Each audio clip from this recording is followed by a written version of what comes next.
algumas décadas atrás, foi lançado um filme muito bonito.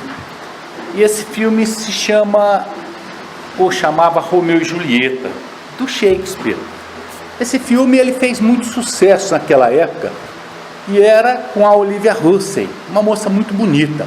Eu tinha 15 anos e eu fui no cinema e fiquei apaixonado pelo filme. E eram duas famílias, né? De dois jovens que se apaixonaram, famílias inimigas. E eram os Capuletos e os Montecchios. E eles não sabiam que eram de famílias inimigas. E num baile eles se encontraram, se conheceram e se apaixonaram.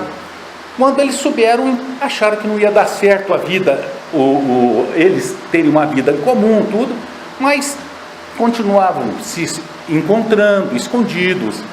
E houve uma tragédia numa praça lá que o Romeu, ele matou sem querer, numa briga de jovens, um primo da Julieta, né? Aí a coisa degringolou mesmo. Então as coisas foram ficando muito difíceis, muito complicadas, para que eles pudessem dar continuidade a esse namoro e a esse amor, né? Então o que eles resolveram? Vamos dar fim à nossa vida em conjunto. Aí, salvo engano, foi um padre que deu, sem que soubesse para que era, um veneno muito forte para eles, que achou que era para algum animal, e os dois tomaram esse veneno, sabe? Foi um filme romântico, muito bonito, muito bonito. Naquela época, há décadas, teve depois uma chuva de suicídios por amor. Amores incompreendidos, pessoas que às vezes amavam não eram correspondidas, e foi aquela morte romântica, que era uma visão desvirtuada, como é hoje com o suicídio, da morte auto-infringida, que é o autocídio ou suicídio. Mas ele não foi só tratado como uma coisa romântica. Há coisa de 10 anos aproximadamente, foi lançado um filme muito bonito também, O Último Samurai. Esse filme eu assisti umas 4 ou 5 vezes, com Tom Cruise. Vamos dizer assim, uma história muito, mas muito bonita. E qual que era a honra desses samurais, quando eles perderam para o imperador japonês, que coitadinho do imperador nem sabia o que estava acontecendo. A honra desses samurais era se matar, não permitir que fossem mortos pelos seus inimigos, que era uma vergonha. E no fim, Tom Cruise ajuda o ator samurai principal a enfiar essa faca e se matar. Aquele suicídio heróico. E a gente assiste o filme e a gente fica emocionado e fala, meu Deus, que coisa bonita, que heroísmo. Mas o suicídio é uma coisa que ele vem sido cometido há séculos, séculos e séculos, seculorum, vamos assim dizer. Marco Aurélio, um suicídio famosíssimo, Marco Aurélio e Cleópatra, eles governavam Roma com 3 reis, era um triunvirato. Era o Marco Aurélio, salvo engano, eu não lembro o nome do outro, e o outro era o Otávio Augusto. E Marco Aurélio, junto com Cleópatra, começou a fazer planos de tirar o poder de Otávio Augusto, de matar o outro rei e ficar ele como o rei de toda a Roma naquela época. O que aconteceu? Otávio Augusto descobriu e começou uma perseguição a Marco Aurélio e Cleópatra, que sabia que os dois estavam mancomunados. Marco Aurélio e Cleópatra suicidaram-se. Cleópatra, todos sabem na história, aquela história que ela pega uma cobra e ela deixa-se picar por essa cobra, cometendo o suicídio. E a gente vai vendo a história e a gente vai falando, gente, que ato heróico, que ato bonito, que ato de amor. Mas, em 1857 vem a doutrina dos espíritos, não de Allan Kardec, trazida por espíritos, codificada por Allan Kardec. Ela tem por base 5 obras, nós falamos 5 obras básicas: Pentateuco Espírita, Livro dos Espíritos, Livro dos Médiuns, Evangelho segundo o Espiritismo, Céu e Inferno e a Gênese. 1857, 64, 65, 61, que é um dos médios, 64 Evangelho, 65 Céu e Inferno, 68 Gênese. 150 anos do Céu e Inferno está sendo feito agora. Nessa quarta obra, que é o Céu e Inferno, Kardec colocou na segunda parte alguns depoimentos. Mas naquela época os espíritos já se preocupavam, e a espiritualidade de Jesus já se preocupava com esse ato, que é o suicídio. Se preocupava tanto que colocou primeiro no Livro dos Espíritos, aonde nós podemos procurar lá no Livro dos Espíritos, na parte 4, ou no livro 4, das Esperanças e Consolações, capítulo 1, das Penas de Gozos Terrenos, perguntas 943, 957, desgosto da vida, suicídio. Mas não bastou só no Livro dos Espíritos. No Evangelho segundo o Espiritismo, a preocupação continua. Então, no capítulo 5, Bem-aventurados os aflitos, que é o maior capítulo que nós temos do Evangelho, com 31 itens, nos itens de 14 a 17, suicídio e loucura. Mas não bastou. Trazer no Livro dos Espíritos, que é a obra, que é como que a base do Pentateuco, porque em quatro livros dentro do Livro dos Espíritos, deu origem às outras 4 obras, precisou como que reforçar. Olha, não basta nós falarmos no Livro dos Espíritos do suicídio, não basta nós falarmos lá no Evangelho do suicídio. Nós vamos fazer uma coisa muito mais interessante e demonstrar a existência dos mortos que partiram pelas vias do suicídio. Então, na segunda parte do livro Céu e Inferno, ele traz depoimentos que são exemplos. Esses exemplos nós temos espíritos felizes, espíritos sofredores, espíritos medianos, espíritos suicidas. Com o depoimento desses irmãos que partiram por essas vias, nos mostrando a realidade do que é esse ato translocado contra a própria vida, porque a vida não nos pertence, pertence a Deus. E a vida do nosso corpo também não nos pertence, pertence a Deus, que nos dá, como diz o apóstolo Paulo, um vaso sagrado para que a gente possa desenvolver as nossas potências rumo à luz. Porque só através das reencarnações, corpo fora do corpo, erraticidade, é que crescemos para essa luz. Mas e das responsabilidades destas pessoas? Quais são as consequências do sofrimento? Nós temos nesses depoimentos, nós pegamos 2, é o suicida da Samaritana. Samaritana era um local, um albergue, ou um hotel, onde as pessoas iam por uma pousada, e um senhor fez a sua inscrição e foi dormir nesse hotel. No dia seguinte, o porteiro, notando que esse senhor não descia, foi no quarto. O que aconteceu? Ele estava morto dentro de um atino de álcool, com os braços cortados. Suicídio. Mas sem identificação, sem saber quem era esse homem. Aí Kardec, sabendo da história, evocou num dos seus trabalhos de educação nossa da humanidade. São Luís falou, o Luís, que é um dos codificadores junto com Jesus da doutrina espírita, São Luís disse: não, pode chamá-lo. Mas aí tentou conversar com ele. No começo ele estava muito assustado, e ele falou: olha, eu me matei. Onde é que eu estou? Ele falou: você está aqui na sociedade espírita. Mas eu morri? Não, você não morreu. Mas eu não morri, eu estou sentindo o meu corpo, que era a impressão da existência do seu corpo físico ainda.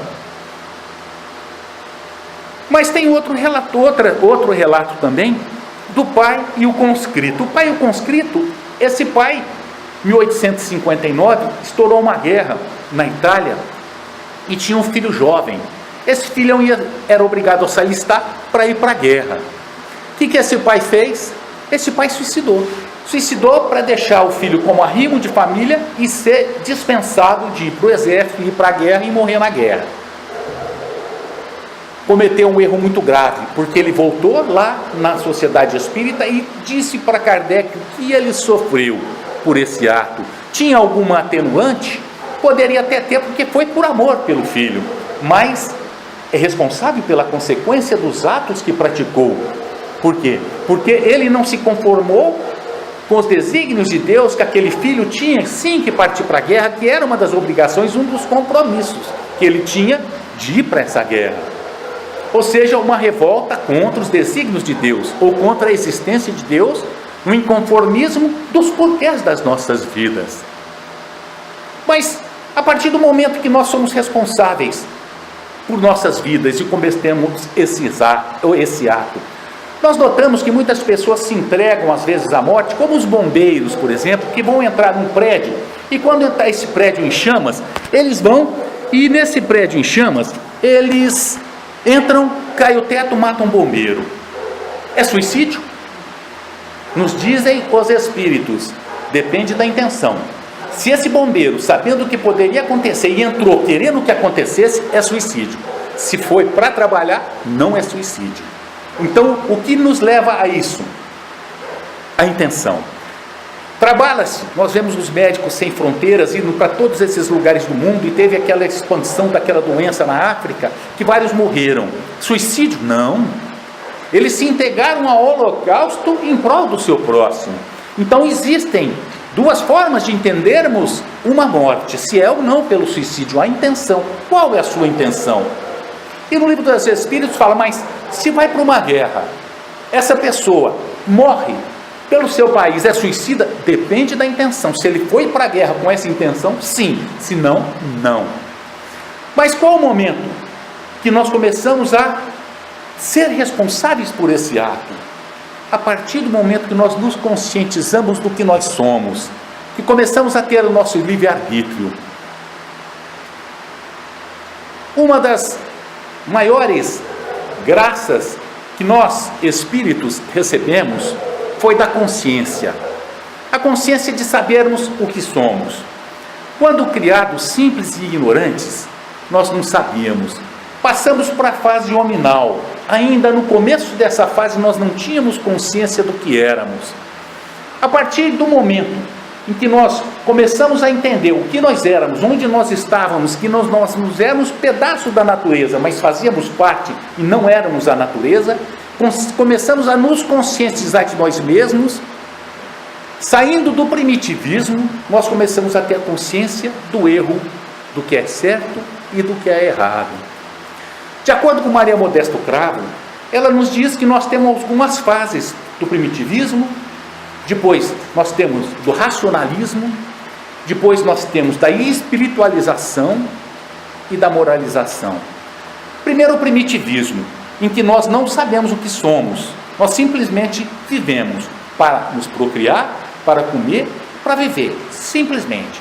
Aí vem a razão, no decorrer dos séculos, incorporando em nós espíritos, e nós começamos a raciocinar, começamos a entender as coisas, e aí nós tornamos-nos muito racionais, tornamos-nos materialistas, ou seja, acreditando que só é a matéria que sobrevive. Mas ela nos diz que desse racionalismo nós passamos a espiritualização, que é a fase que nós nos encontramos atualmente. Estamos nos espiritualizando, buscando o que nós somos, de onde nós viemos, para onde nós vamos, valorizando as verdadeiras coisas das nossas vidas, e entendendo que aquilo que valorizávamos anteriormente ou antigamente já não tem tanto valor, não pode ser valorizado ou valorado da mesma forma que hoje nós enxergamos as coisas. A partir desse momento, dessa espiritualização, nós começamos a nos moralizar. Nos moralizando, nós sabemos que nós somos filhos de Deus, espíritos imortais, que nascemos simples e ignorantes, e o nosso final é a perfeição, através de uma das leis da natureza que se chama reencarnação, porque através dessa lei nós vamos amadurecendo vida a vida. O materialista se suicida facilmente. Por quê? Porque ele não tem objetivo, ele não tem nada na sua vida depois da morte, isso na sua concepção. Como esse suicida da Samaritana, ele era materialista. Mas simplesmente me matei, a minha família não gostava de mim, ninguém queria saber de mim, para que eu ia viver? Ora, esse pensamento, ele nos leva à morte. Por quê? Porque, ora, se eu morro e não é nada, para que eu vou ficar sofrendo? Então eu vou me matar. É o materialismo. Nós temos também a doutrina do todo universal. O que é o todo universal? Como se nós fôssemos parte dessa água que está nesse copo, uma gotinha. Essa é a absorção pelo todo universal. Saímos dessa gota, quando nós voltamos para esse copo, nós perdemos a nossa individualidade. Voltamos a ser parte do todo. E essa doutrina se divide também com outro nome de panteísta. Panteísta seria como se todos nós fôssemos pedacinhos pequeninos de Deus, tirasse nós de Deus. Nós temos a nossa individualidade quando encarnados ou quando vivos. Quando morremos, voltamos para o Deusão, para aquele todo, perdendo a nossa individualidade. Essas duas doutrinas nos levam ao suicídio. Por quê? Para que sofrer? Se no final não vai ser nada. Mas existem duas outras doutrinas que acreditam na sobrevivência da alma, que é a dogmática, só que com a sorte definitivamente traçada. Um céu e um inferno. Ou eu vou para o céu se eu sou bom, ou eu vou para o inferno se eu sou ruim, se eu cometi erros. Nós nos perguntamos em sã consciência, quem aqui dos adultos que não cometeu erros na vida? O que Jesus disse há 2000 anos? Aquele que estiver sem pecado, que atire a primeira pedra. Portanto, todos nós. Então todos vamos para o inferno. Mas essa doutrina do inferno e do céu não segurou as pessoas. Elas continuaram se matando. Foi feita uma pesquisa entre evangélicos, 24% dos entrevistados diziam que tinham pensado no suicídio. Os católicos, em torno de 24% a 23%, ou seja, doutrina do inferno.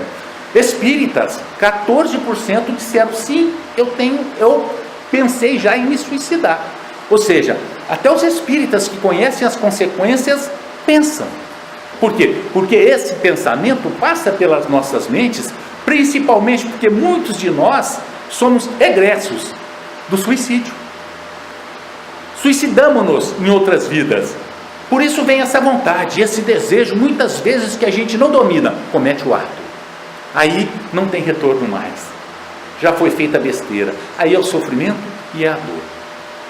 Então o espírito às vezes pensa, porque nesse momento em que dá aquela vontade, se não luta contra isso, se não transforma ou tira esses pensamentos e substitui por bons pensamentos, da mesma forma todas as outras coisas, a gente faz a besteira, a gente comete suicídio e a gente vai sofrer de novo.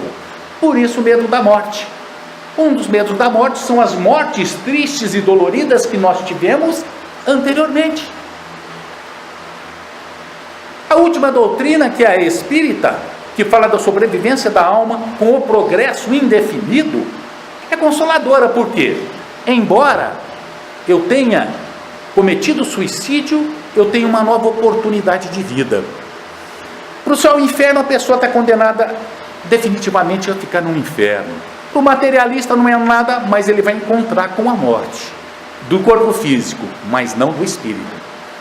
Da doutrina espírita fala, não, errou, pode recomeçar, só que tem as consequências. E nós temos os vários tipos de suicídio. Por exemplo, direto é esse. Semana agora, final de semana, Araguaína, um rapaz, uma moça, um casal. O rapaz esfaqueia a sua esposa, 17 facadas e a mata. Foi se matar, cortou os pulsos, não morreu. Deu facadas no seu abdômen, não morreu. Enforcou-se. 2 filhos pequenos. Se essa pessoa tivesse fé em Deus e no seu coração, teria feito isso? se tivesse uma estrutura religiosa que lhe falasse, não faça isso porque as consequências são drásticas e dolorosas, não faria. Esse é o suicídio direto. Tem o suicídio inconsciente. Suicídio inconsciente, de acordo com o Evangelho segundo o Espiritismo, nos diz que ele é como que perdoável. Mas de que forma? A embriaguez. Só que não a embriaguez voluntária. No direito penal nós temos a embriaguez voluntária e a embriaguez fortuita. No caso da embriaguez fortuita, por exemplo, de remédios, a pessoa ela toma um determinado medicamento. Num dia ela está sem óculos, ela pega um outro medicamento muito mais forte. E sem querer esse medicamento leva à morte. É suicídio? Não. Ela estava praticamente embriagada. A embriaguez de pessoas que trabalham onde se fabricam as bebidas, exalando aqueles vapores alcoólicos, ela às vezes fica embriagada, isso acontece. E se ela pratica, é responsável? Não, porque ela não tinha nem ideia, nem intenção, de repente pulou lá de cima, sem que soubesse. Esse é o suicídio inconsciente, ou por loucura. A pessoa não tem consciência do que está fazendo. Entra o quê? A vontade. Qual foi a sua vontade de se matar? Não, essa pessoa, loucura é o termo usado no Evangelho, que é de 1864. A pessoa não tem consciência, é inconsciente, então não tem responsabilidade. E tem o suicídio indireto. O suicídio indireto, ele pode ser cometido por todos nós aqui presentes. Nós somos pacientes da doutora Tessa. Tenho diabetes. E ela sempre nos recomenda, evita doce, evita massa, para que a sua taxa de glicemia fique num patamar aceitável. Porque pode refletir no seu coração, no seu rim e na sua visão, principalmente. Mas eu sei que eu sou diabético. Eu tenho consciência disso. E eu tenho instrução suficiente sabendo que se eu abusar, eu vou morrer. Aí eu começo a comer doce. Eu sou chocolatra, apaixonado por chocolate. Aí eu começo a comer chocolate. Minha glicemia vai subindo. A minha glicemia vai subindo. Aí eu continuo comendo chocolate. Aí os meus rins param. Aí eu vou para diálise. Começo a fazer a hemodiálise. Mas eu não contente com isso, continuo com chocolate. De repente eu fico cego. Eu não enxergo mais, porque afeta a minha visão também e o meu coração fica todo destrambelhado. Puxa vida, e eu falo, como Deus é injusto comigo. Fazer isso tudo comigo? Problema no coração, problema no rim, problema na visão? Ora, eu sou consciente de mim mesmo. Eu sabia que se eu abusasse dos açúcares, das massas, a minha glicemia subiria e afetaria esses meus órgãos. E eu morro disso. Em consequência dessa diabetes que afetou todos esses órgãos, suicídio indireto.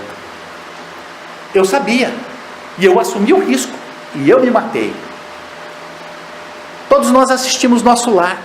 André Luiz, quando recolhido para o hospital, e lhe disseram, pena que você veio pelo suicídio. Ele ficou revoltadíssimo. Como eu vim por suicídio? Eu não me matei.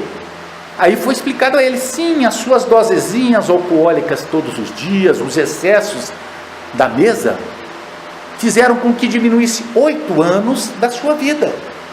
Ou seja, suicídio indireto. Então nós temos que nos precaver contra isso. Excesso do cigarro, o tabagismo. Todos nós sabemos que o cigarro mata. O governo coloca nas carteiras do cigarro todas as consequências do fumo, mas as pessoas continuam fumando. Aumentou o imposto absurdamente. É proibido vender o maço por menos de tantos reais. Continuam vendendo. Aumentou demais o contrabando de cigarro de países que vendem por 1/10 do preço. Mas as pessoas continuam fumando, sem saber que nessas misturas existem palha de arroz e outras coisas. Morrem. Suicídio indireto. A comida. Nós começamos a exagerar, a nos alimentar demais, fora do normal. Aí nós começamos a passar mal, a sentir mal, mas nós não paramos. De repente nós temos um problema. O que acontece? Suicídio. Esse é o suicídio indireto. Porque nós, quando se diz esse suicídio, A impressão é de que o suicídio é só aquele direto, que a pessoa deu um tiro na sua cabeça e morreu. Não. O indireto. E do indireto não se tem estatísticas. Tem. A morte no trânsito em Palmas, segunda capital do Brasil em mortes no trânsito e em acidentes de trânsito, a primeira. Nós fomos visitar uma mocinha lá de Porto, que teve como que uma paralisia do seu lado esquerdo no HGP. Nós entramos no HGP, mas nós não entramos no hospital, nós fomos nas tendas. Aí nós vimos aquelas tendas com camas, eu acho que mais de 100 de cada lado, mais de 400 camas numa tenda só. Imagina se pega uma infecção. A maioria esmagadora, 80% acidente de trânsito. Nós andamos no trânsito de Palmas, nós vemos loucuras e também cometemos loucuras. Quando acontece um acidente e nós vamos a óbito ou alguém vai, suicídio indireto. Limite de velocidade 80 por hora, a pessoa anda 160 por hora. Isso é visto todas as horas e todos os dias. Pessoas capotando, famílias inteiras morrendo de Lajeado aos domingos. A morte virou banalidade, de Lajeado a Palmas, porque vários ranchos, várias chácaras, as pessoas vêm embriagadas, atravessam para a pista oposta, batem de frente, matam famílias inocentes. Em acidentes terríveis, em que famílias todas são mortas. Suicídio indireto. Então nós temos que ver que essas pequenas coisas que acontecem nas nossas vidas nos levam a esse mal. É a responsabilidade que nós temos sobre o nosso corpo físico, porque ele é um empréstimo de Deus, que nós devemos fazer com que esse empréstimo seja bem pago através das boas obras, da valorização do corpo. O Evangelho fala, cuidar do corpo, cuidar do espírito.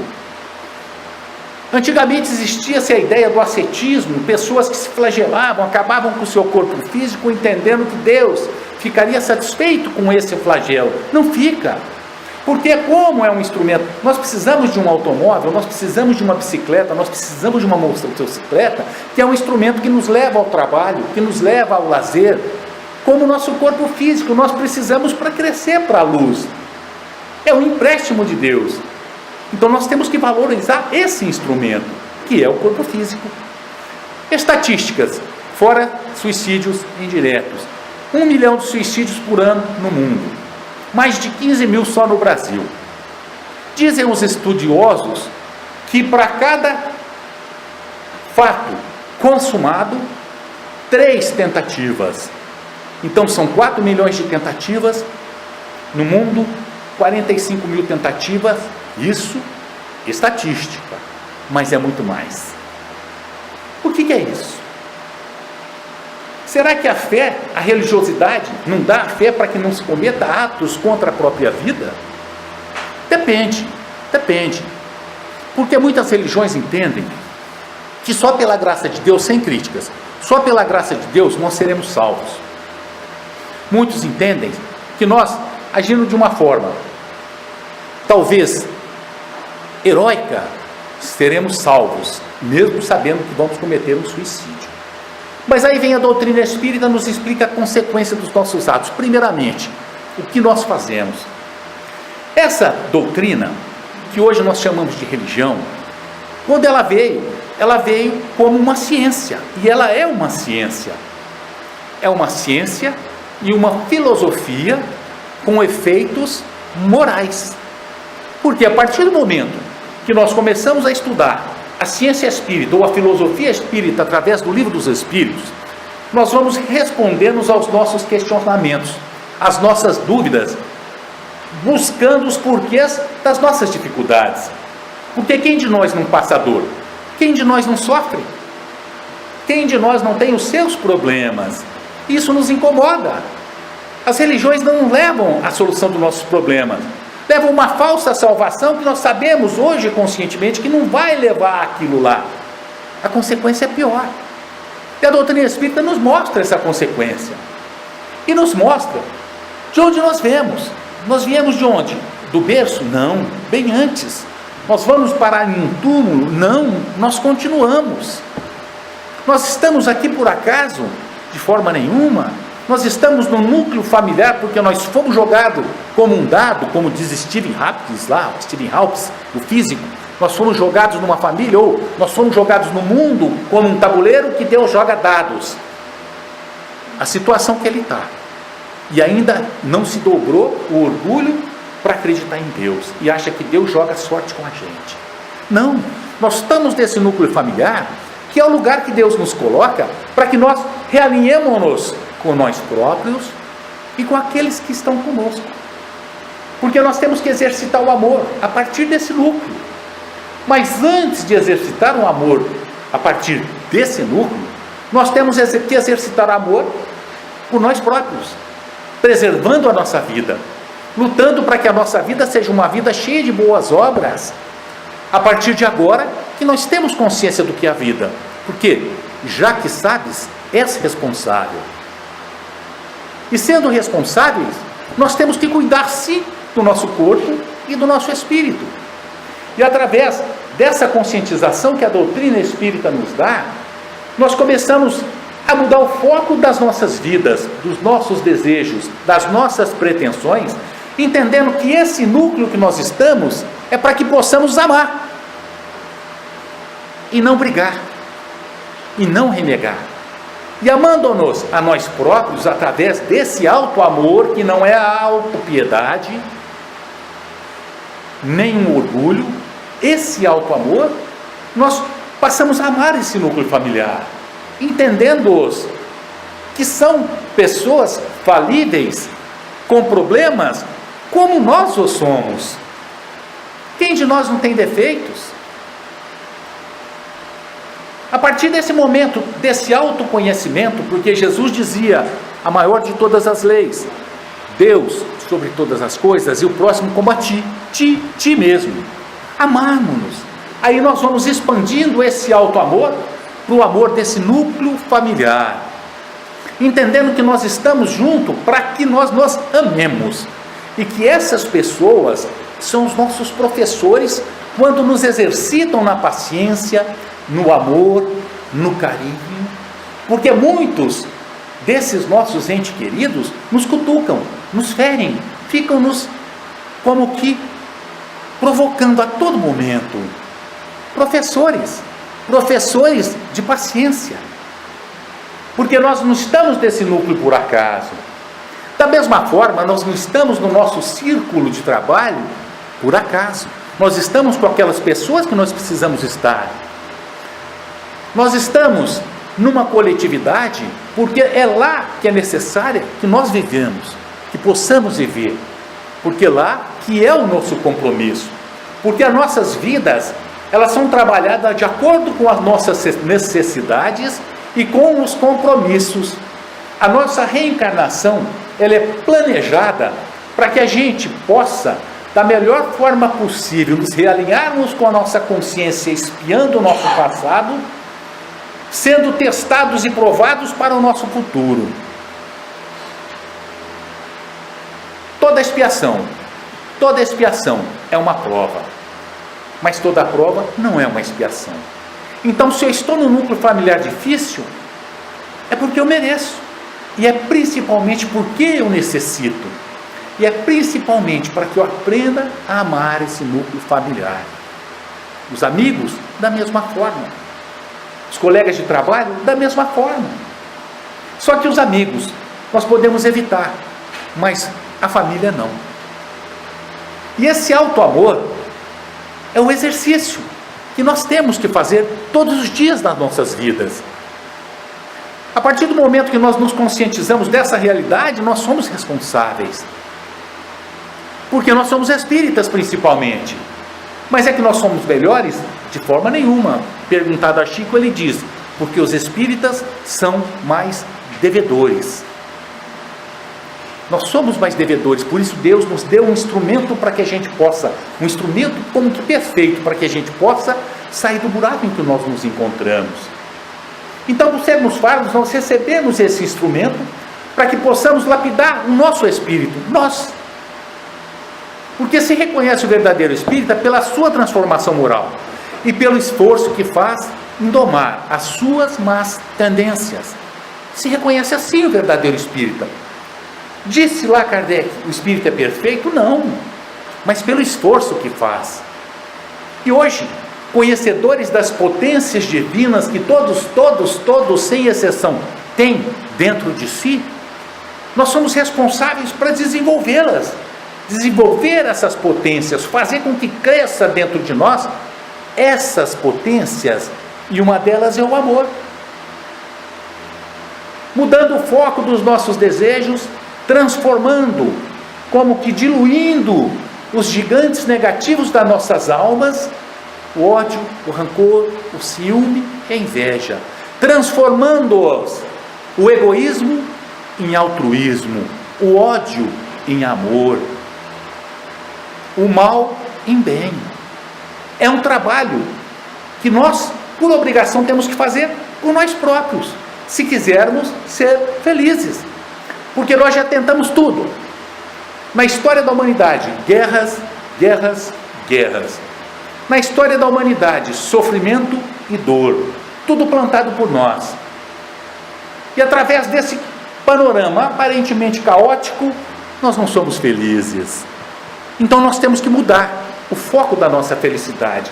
Se nós não conseguimos, pelas guerras, se nós não conseguimos infligindo a dor aos nossos irmãos, se nós não conseguimos através da escravidão, da idade das trevas, que é a Idade Média, então nós vamos ter que mudar e tentar conseguir pelo amor.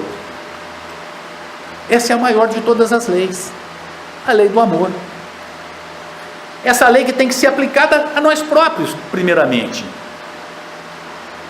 É muito complicado, é difícil, sim, porque nós, através dos séculos e séculos e séculos, nós plantamos no nosso espírito as coisas que nós podemos dizer ruins. Agora nós temos que mudar, só que nós estamos como que engessados, nós estamos galvanizados nessas más tendências. Então nós temos que fazer o contrário, começar a trabalhar as boas tendências. Qual é o nosso objetivo do dia? Olhar no espelho e falar: hoje, o meu objetivo é ser mais paciente. Perdi a paciência. Não, paciência não se perde, porque quem perde é porque não tem. Exercitar a paciência, esse é o meu objetivo do dia. No outro dia a mesma coisa. Aí eu me pergunto: meu Deus, mas eu vou ter que exercitar a paciência para sempre? Não, para sempre é muito tempo. Vamos pegar uma lição dos alcoólicos anônimos. Só hoje eu exercito a paciência. Amanhã, Deus é que sabe. Se eu pensar para sempre, se eu pensar para a vida toda, se eu pensar para o resto da vida, é muita coisa que eu posso pensar para hoje. Hoje eu vou exercitar a paciência. Exercitar a paciência e lutar contra a maledicência.